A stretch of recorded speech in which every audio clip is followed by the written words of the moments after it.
Film Geeks? My name is Trevor and welcome back to my channel. Today we are talking about the brand new movie, The Broken Hearts Gallery. Join me in the comments, share your guys' take on this film. Have you seen it? Have you even heard of it? Are you going to be checking it out in the theaters? And let's get into The Broken Hearts Gallery. After a breakup, a woman decides to start a gallery where people can leave trinkets from past relationships. So I really went in this movie not watching a trailer, not really knowing anything about it, just that it was the new romantic comedy coming to theaters.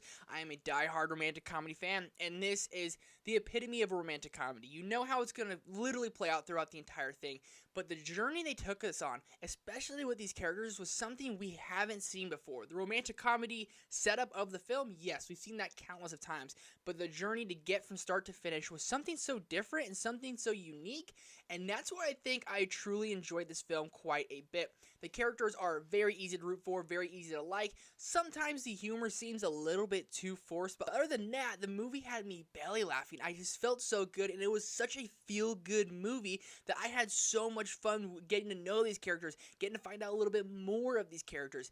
Everything that worked about this film was because of these characters and their chemistry and their relationships. I actually didn't really recognize any of these actors or actresses. It looks like they're all on the come up. Only one I did recognize was Philippa Sue. She played Eliza in Hamilton, so she was in this film as a supporting character, a very funny supporting character. But the rest of the cast, not that they were unrecognizable, I just haven't seen their work before, but I'm very excited to see what they do next. They're very young, talented, funny people, and their chemistry worked really, really well. And if that didn't work, the entire film would have fell apart. Also, this movie had so many twists and turns. You aren't really expecting so many reveals within characters that you just aren't expecting. So when certain things come out with certain characters, it definitely pulls on your heartstrings. You definitely get emotional. People in my theater were crying. You hear the sniffles. You hear the tissues coming out of bags. It was definitely an emotional movie at certain points. So one point you'll be dying laughing. The other point you'll be like, am I crying right now? Is that really happening? That's what this movie did really well. It balanced the whole emotional side and the comedy side so well and intertwined together to make a really, really strong and really, really believable romantic comedy. Again, these characters are very, very easy to root for. It was just so much fun, and it's a movie you kind of just put on and you just relax to. You just have a good time. It makes you feel really good. It's probably the best feel-good movie of 2020. It's not saying much because 2020 hasn't had that many movies, but definitely a very, very good feel-good movie that has come out this year. Made me feel good, forget about everything bad that's going on in the world, and it's making me escape, and that's what I look for going to the movies. If I can escape my everyday life to go in and enjoy this movie. My only big problem with this film is that it almost didn't know when to end. At certain times, I literally said, okay, we're going to end right here.